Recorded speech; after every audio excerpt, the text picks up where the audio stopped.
What's up everybody, you're watching Model Aviator, I'm Adam. This week we're going to be taking a quick look at and having a fun flight with an airplane that is so big I can't even begin to get it in studio. The FMS 3000mm Fox Aerobatic Glider.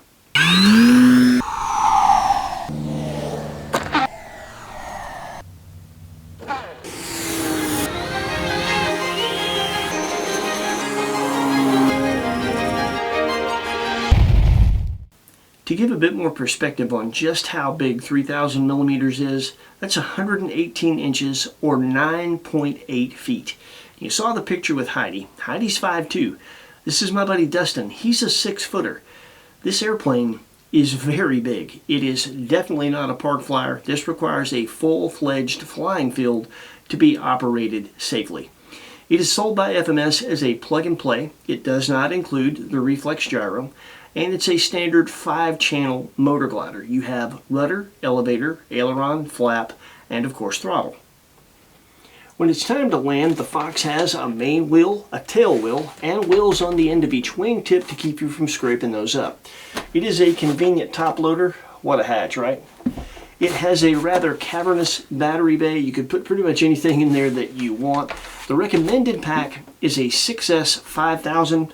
We used HRB and Spectrum G2 Smart 6S 5000s when we flew it. And of course, like any good motor glider, it has a foldable prop with an abrupt brake. The assembly is simple. It's covered well in here, as you might expect. It's a plug and play, so you're going to have to choose your protocol and install your receiver. But other than that, the main assembly is essentially the field assembly. The horizontal simply slides in and snaps into place. It's an automatic plug. You can rotate the vertical and unplug one plug and remove that. Obviously the wing tube and wings are removable, which makes this gigantic airplane a lot smaller, which means it's easier to store and you can actually transport it in a car that's not huge. One thing you need to be cautious of, when it comes to installing your wings, it is really crucial that you make sure these clips are all the way in the outermost position and that you wiggle the wing in the fuse and make sure you don't have any play on either end. I didn't, and as you can see in this footage of my first landing, the wing had backed out enough to where I didn't have aileron and flap on that particular side. I was able to easily get it down with elevator and rudder, but that could have been a scary situation. If that wing comes out enough to rotate, now you completely lost control. And with an airplane that weighs 10 pounds and is that big, it could really hurt somebody if you have no control over where it ends up. So make sure that you get that step when you assemble it at the field correct. When it comes to the setup, the manual also covers that very well. You've got CG, you have some control throw numbers that you can use. Obviously, Expo is something that you can just figure out for yourself. You're going to have to fly it and pretty much figure out how you like it. We did, and we ended up with 100% rates, 20% Expo on aileron, 25% Expo on elevator, and 20% Expo on rudder. And for what it's worth, here is a picture of our flap settings. When it comes to flight characteristics, we'll get into some specific things with some narration during the flight. But in a nutshell, bigger flies better. This airplane has a great presence in the air and it is very smooth. We used an AR637T, which is an AS3X safe receiver. Obviously, we use Spectrum. You do not have to utilize a gyro for this airplane to be smooth. Now, obviously, if you utilize a gyro, you might be able to take an airplane that's already smooth and refine it and make it even smoother. The downside of that, though, is the little bump that you see when you go through a thermal with a glider. A gyro could dampen that so that you can't see it. That's one of the advantages of our AR637T. We put it in there for the telemetry. It has a barometer that will alert you to a sudden change in altitude or climb rate. So we can utilize AS3X if we want and still know when we hit a thermal. Now when it comes to thermal gliding, a glider this big, especially made of foam, obviously this thing is not a competition level glider. I thought that it had a really good glide ratio. Dustin, my buddy, thought it did as well, but we're not pro glider pilots. What I can tell you is this. I was at SEF a couple of years ago, and I want to say it was Rich from RC Informer put the one he had in the hands of a guy that is a competition glider pilot and flies, you know, $4,000 or $5,000 big time competition gliders. And that guy had his doubts. Took it up, shut the motor off, and didn't turn the motor back on ever until he landed, and that was about 25 minutes later. And his impressions were, look, for a big, gigantic foamy, you need more lift than with a smaller glider, obviously, but it did pretty good. It's not a competition level glider, but no foamy is. For what it is, he was very impressed. So I don't have the skills to tell you how good of a thermal glider it is, because that's really not the way I fly it. I like to do aerobatics, both power on and with energy management, power off. That's just not my thing. But just so you know, somebody that does know what they're doing said that for what it is, it's pretty good. So there you go. When it comes to skill level, I think this is an intermediate skill level airplane. It is big. It is a bit imposing. I think it could be intimidating for somebody newer. You need to have a little bit of experience under your belt. You can hand launch it by yourself. I haven't done that yet, but I've only got an opportunity to fly it 2 or 3 times. I'll get to that. There's plenty of footage online. There's dozens of people showing that you can do that. The price point is $489.99, and that sounds like a lot, but this is a lot of airplane. I think for what it is and the fun you have with it, I know Dustin and I both enjoyed this very much. My personal opinion is that that's a very fair price. So if you decide that you'd like to add one of these to your hangar, we'll put a link in the description where you can go right to it and do just that. When you go through that link, it supports our efforts here at Model Aviator, and when you do that, thank you. So that's it. Enjoy this fun flight. Take care of yourselves. We'll see you next week with something cool with wings. Good enough spot? Yeah.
The Big Fox has more than enough power for aerobatics and to get you to altitude fast for hunting thermals.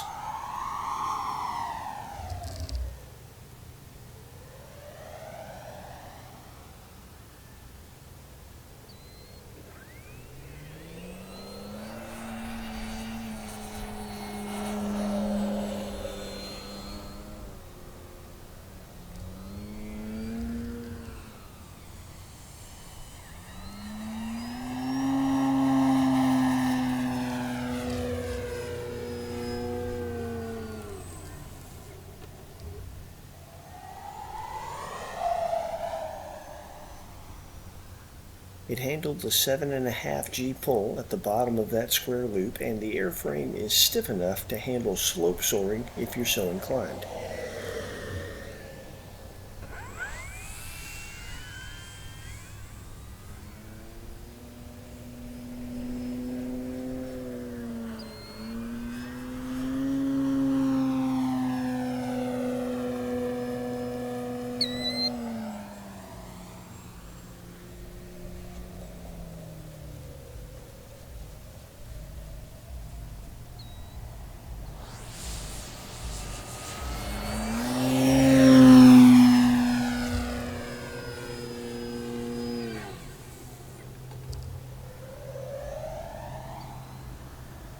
The Fox is one of those airframes that appreciates a coordinated turn. I found myself using rudder quite a bit with this plane.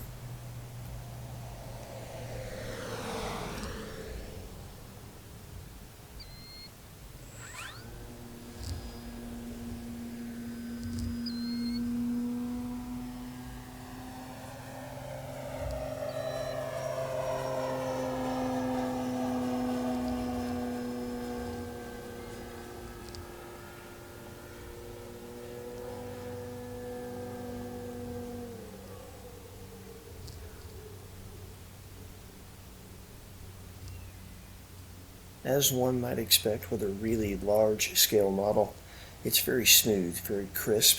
It's responsive. It earns its namesake as an aerobatic glider, but the roll rate will catch people by surprise if you're expecting it to roll as fast as a smaller glider. Using a bit of rudder with aileron during a roll can increase the roll rate a good bit.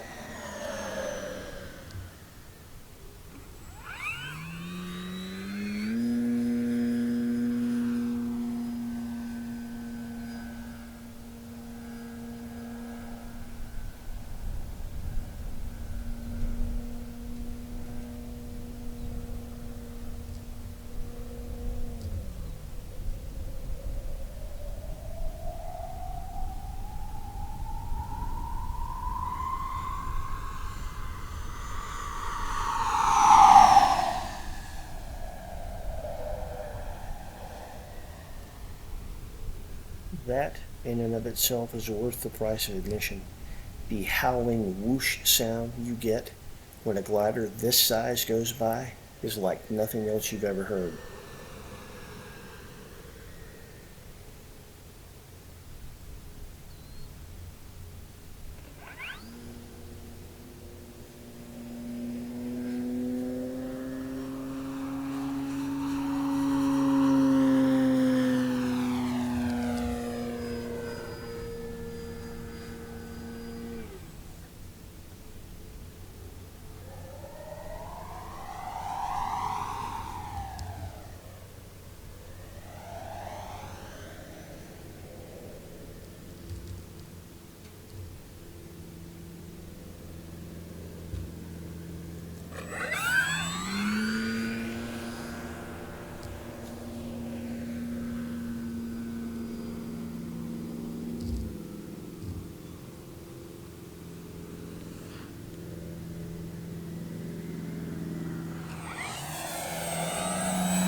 At this size and weight, obviously it builds energy very quickly when you dive in for a maneuver, power off, but it also dissipates it quickly depending on the maneuver you're doing.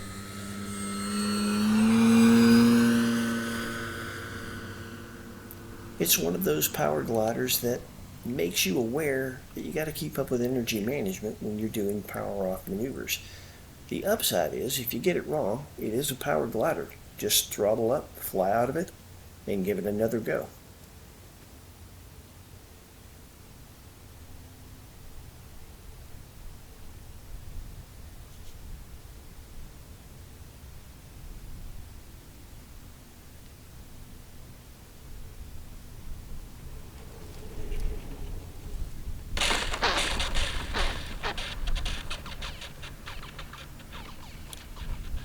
Flaps are very effective and make hitting your landing area much easier. It doesn't tend to float way by when you use the flaps. This is just a bonus landing. We thought this was cool.